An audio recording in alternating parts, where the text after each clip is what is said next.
She's probably one of the most beautiful women in the country. She's undoubtedly one of the most talented actresses, and without doubt, she's one of the best dancers. But more than that, today she's my guest. After years of silence, she's agreed to come face to face. So sit back, relax, and let me introduce you to Madhuri Dixit. Welcome to the program, Madhuri. Thank you. You're the youngest of 4 children. As the baby of the family, were you very spoiled? Well, I always tell people, I said I was the baby of the family. I was pampered, but not spoiled. Because I think I have grown up with the right kind of values. I have always been put in my place whenever required. By elder sisters? By elder sisters. I got bossed also, you know. When you're the youngest, you also get bossed around, you also get pampered. But there's always this balance in my family. And I think that's what made me the person I am. So would I be right in saying that, in fact, the biggest influences when you were young were your sisters and your mother? That's right. My mom has been a very big influence on us. Where everything is concerned, we've been very close to her. She's been like our friend, basically. We could tell her anything and everything, you know, in the world. We never hesitated to tell her, thinking, oh, what will she say, or what will she think, and whether, you know, when you become a teenager, the issues like, say, cigarettes, or, you know, it was like, are you fascinated with that? Okay, get it. Just sit there and, you know, just smoke it in front of me. Let me see how you enjoy it or whatever. There's no question of doing it behind your mom? No, never. So it never fascinated us, and I mean, she made us imbibe the right kind of values. You know, your friends say that as a child you were quite an outgoing person, never hesitant to take part in debates or elocution tests or contests. Is that right? Yeah. I mean, I was everywhere in school, basically. I was doing dramatics, or whether it was dancing, or whether it was elocution, or whether it was debates, whether it was singing. I was an enthusiastic. No shyness? No shyness at all. I remember once, there's an incident my mom used to tell me, that we were traveling by train, and there were a group of friends, and we were all talking and, you know, chatting. I was very little. I was like 3.5-year-old, and somebody asked me, oh, you learn dancing? So I said, yeah, I do. Says, okay, will you dance? I said, yeah, and I started dancing in the train, and my mom was, what are you doing? Come here, sit here. You're not supposed to dance here. So for me, it was all a part of my life, you know. But in fact, you're quite a good dancer, because you were barely 9 and you'd got a national scholarship as a Kathak dancer. Yeah, that's right. I got a scholarship then, and you know, the first time I ever got written about, or my name appeared in the paper, was when I was 7 or 8-year-old, and I had performed at this Guru Purnima, where you know, all these maestros come there, and we perform in front of them. They do their performances, and I was just 7 or 8 and had performed there, and this Maharashtrian journalist who was there, and he wrote this article where he said that little girl stole the show, kind of. That was the first time my name appeared in the paper. It was like, oh my God, you know, somebody's written about me, and that was the first time and the first fascination. Have you kept the little writer? Yes, I have. I have kept that, and I remember when I got the scholarship also. It was like I had given the exam and everything. We were expecting the results, and my dad was like, oh, look at this, the results have come. And it's like they give the name state-wise, like, so it's Maharashtra, Karnataka, or, you know, like that. And he came to Maharashtra and he said, Madhuri Dixit, Kathak dancing. He missed that totally. It was like, he was just reading, and I said, what? To read that again? I was like, Madhuri, yeah, and, you know, there was a big celebration. Now, of course, acting came later, but your school chums say that you were a terrific mimic in school. Do you remember Sister Magdalene and the way you used to imitate her? Oh, my God. Oh, yes. I mean, it's amazing, it's funny, because I met her recently with my friend, and we were telling her about that, and we had a laugh about it. She used to teach us, and I was in a convent school called Divine Child High School. We had nuns who used to teach us, and they're very loving, very friendly. We had Sister Magdalene to teach us Hindi, and I remember she used to pronounce a certain word called Battamiz as Badatamiz. So one day she caught us, you know, doing some mischief, and she went like, "Tum bachchi bahut badatamiz ho," and we all burst out laughing. But I was kind of a pet in school as well. By the time you went to college, you took up microbiology, which is not a run-of-the-mill subject. Were you, in addition to everything, also a brain box?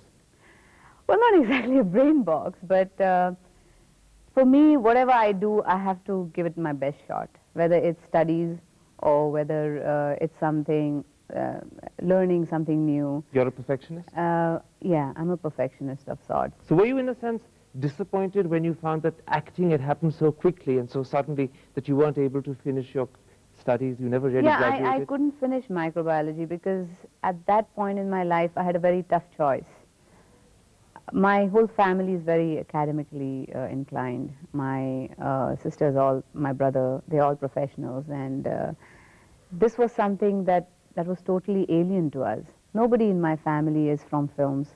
Nobody connected to us is from films. No relations from films. So when it happened, did they approve? And so when it first kind of stepped into my house, I remember when I was 7 or 8, probably 9, I got this offer for a film where I was supposed to play the youngest daughter and how the brother struggles for the girl because she's very talented and he wants her to become one of the best dancers in the country, and he does everything for her and, you know, all that.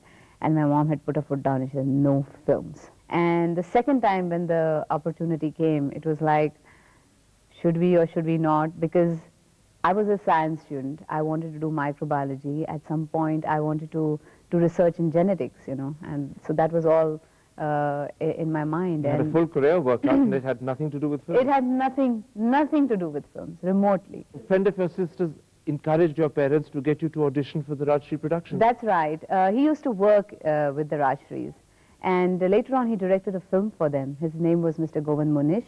He directed Nadia Ke Paar for them, and he's the one who approached us, and he said, why don't you give it a try, because they're looking for a girl and who knows to you know, they want a girl basically who knows dancing, and they're good people. They're very nice to work with. They're very, very traditional and, you know, the sort. And after you did your audition, the Rajshri people never came back with an answer for a long time. Exactly, for 3 months. I mean, there was no news from them, and there was nothing, and then we heard that they had already signed someone else, an established actress, and this and that. And in the meantime, you'd gone and cut your hair as well? Oh, yes. I mean, during the audition, I had longer hair, and we had made plats, and, you know, they had taken the audition, and me like a village belle, you know, dancing to tune of a song and all that. And when they didn't call, I said, Mom, I'm cutting my hair one day. So Mom said, no, just wait. They might call or something, you know. And I said, no, I don't think they're going to call us. And I just went and cut my hair really short, as short as yours.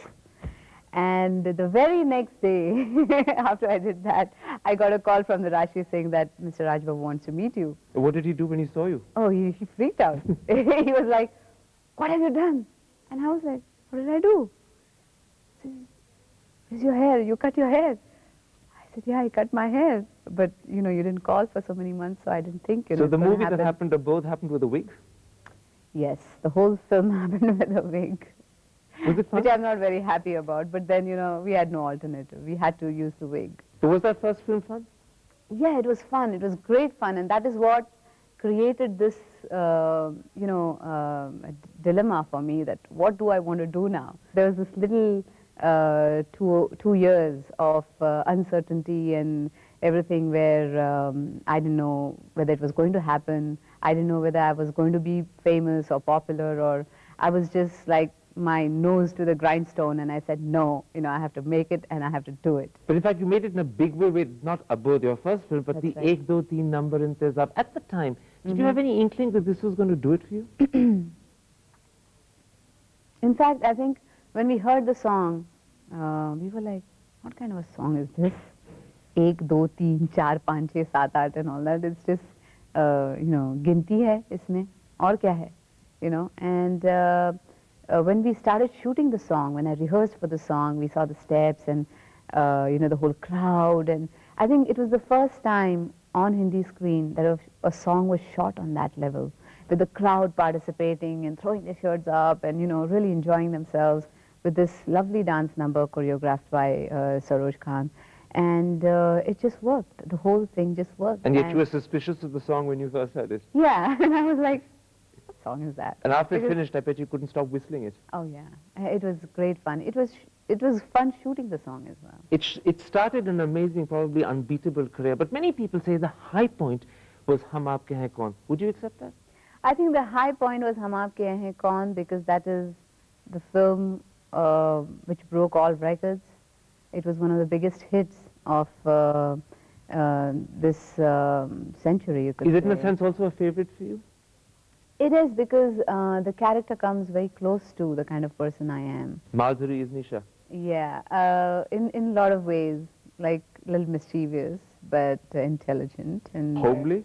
Homely, yes. Goody goody? A little naughtiness, little devilish here and there, but basically good at heart. Let's take a break there, Madhuri. I want in part 2 to talk to you about how you reflect back on the career that actually has been your life for 17 years. Okay. We'll be back in just a couple of moments. Stay with us.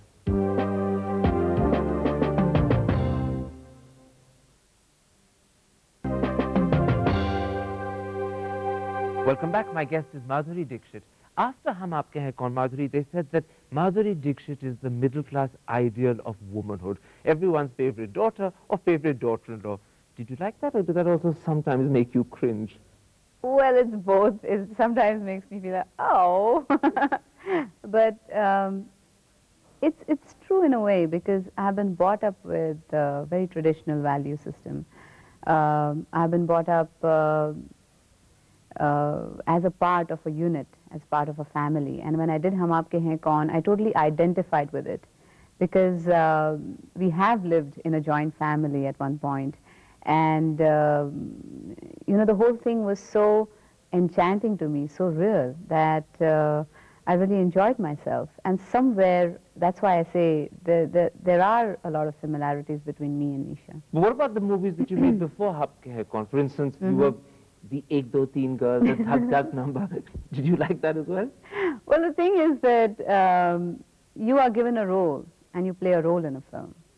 So it might not necessarily be you. Or For it a might... homely, goody-goody girl, you did it to perfection. No, I think it's dancing. It's spiritual. For me, dancing is spiritual.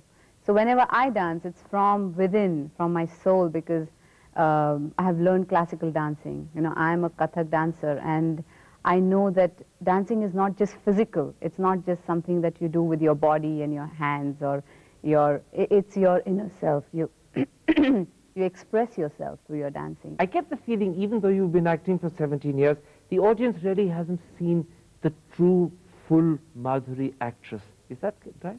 Well, it's great people say that, which means that they want to see more of me. But do you think there's more of you? Do you think there are talents you haven't shown us yet? Yes, definitely. You know, I have worked for so many years, but even today, when I'm in front of the camera, I still feel like a juvenile. I still feel as if, you know, I'm doing a board and this is the first shot that I'm giving. I still get butterflies in my stomach when I have to speak my lines. I still feel nervous about a shot. I still go up to my director and say, was it okay? Should we do something like this, or should we do that? I still feel passionately about the work I do. This is the perfectionist in you. That is the perfectionist in me. And that is something, because I'm doing something that I love. You know, but you know, they say of all great actresses that at the end of the day, they get identified with one great role, whether it's Rekha and Umrao Jan, whether it's Nargis in Mother India. In your case, has that role already happened with Nisha, or is it still to come? I think it's still to come. It's still to come. So you're looking for it? Yeah, I'm looking for it, and I'm still searching for the, you know, for the right role. I'm still searching for something exciting to do. But this is interesting. Really what will determine that right role? Will it be a particular director or a script, or will it be something intangible inside you which just clicks one day? Well, it's a combination of all of this. It's like when Nargis ji did Mother India, or when Rekha ji did Umrao Jan. I don't think both of them were really aware that they were doing something that was historical in their careers, like a huge landmark in their careers. It started like you're working on a film, you know, you're excited about the subject.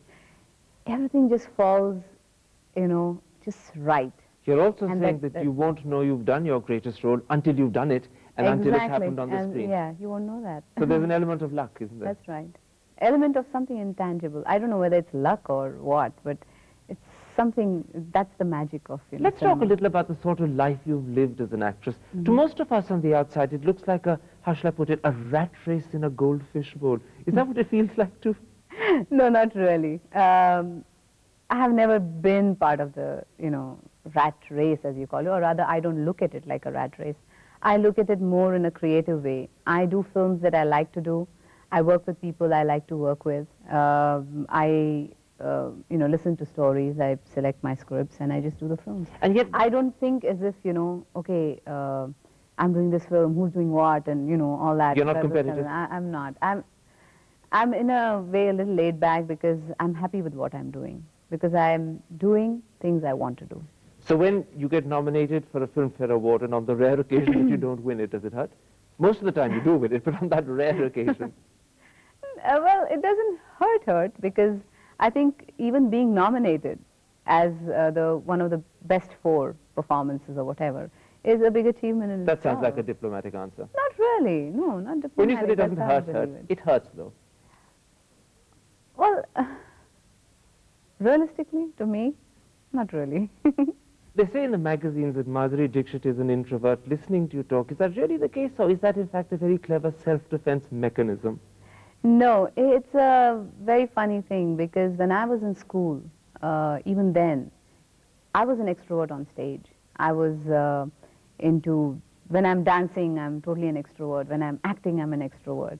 I know I'm going to do this interview, I'm going to give it my best. But as a person, if you see me, even in school, they used to think that, you know, she doesn't talk much. Probably she thinks too much of herself. And I think it's my external appearance, or I don't know what, but... Are you a schizophrenic? No, I'm not. No, I'm not crazy or anything. It's just that... But there are 2 yous, the public you and the real you. That's right. The real me is a little introvertish. I mean, I don't open up easily. I don't make friends very easily. I'm very close to my family, and that's a different... I mean, with my friends and everything, it's a different thing. When I'm in a different environment, I cannot open up to strangers or people or, you know, very easily. So I become quiet. Is that partly because you're an introvert, or is that also because you're a little wary of the sort of people your fame and celebrity attracts to you? Well, there's a slight wariness, not in everyday life. If there's a huge crowd or something, then there's wariness. You don't know who's who and, you know, all that. But as a person, if I'm sitting in a room where there are 10 people and 12 people, then I become a little shy. I kind of, you know, quieten down, clamp up. But if it's one-to-one, if I'm talking to you or something, I think I can be a little more expressive then. Now, there's one question that the media's been asking for ages. Who's she going to marry? Last year you told them. But can I ask you, where and how did you meet your husband, Sriram? I met him at my brother's place, actually. I met him there, and I think we just liked each other instantly. Love at first sight? Ghastly cliche though that may be. I don't know. I don't know what it is, but yes, we did like each other. Is it true that he had never seen a Madhuri Dixit movie until he met you? Yes, it's true. In a strange way, was that in fact one of his attractive points? It was refreshing because finally you get to meet a person who doesn't have any kind of notions about you because he's watched you on screen, or who doesn't have any preconceived ill feelings about you because he's watched you on screen, or any set mind, you know, when he is meeting you. It's a totally open kind of a thing. And he knew I was an actress, but it's like me meeting some actress from Thailand or China, you know, she's an actress. Oh, really? Very nice, you know, it's like that. Because I don't know what her impact in her country is, you know. And the other thing was, of course, you would also be certain that if he likes you, he likes you, and he not the likes actress. me as a person on a very, very personal level than having some sort of, you know, awe or anything in his mind. And what about the future? Would you live in India, or would you live in America, or in both countries? Well, right now, I'm living in both countries. I go there and I come back. I do my work here, and I go there. So it's like I'm flitting between. So can you carry on like this for long? Well, for some time, yes. Until you make up your mind? Yeah. I gather that you're into things like mountain biking, snorkeling, skiing. Are you a very outdoor person? I am, and that's something that I discovered recently when I met my husband. So was that in fact your husband's influence? It was, because he's into sports and he loves to do all these kind of, outdoor activities. I've always been a person who's looked after myself. I worked out and everything, but never really got an opportunity to go, mountain biking or something out here. If I take a bike and I go out, you know what's going to happen. So I really enjoyed it. And, Is that something else you like about America, the fact that you can be anonymous?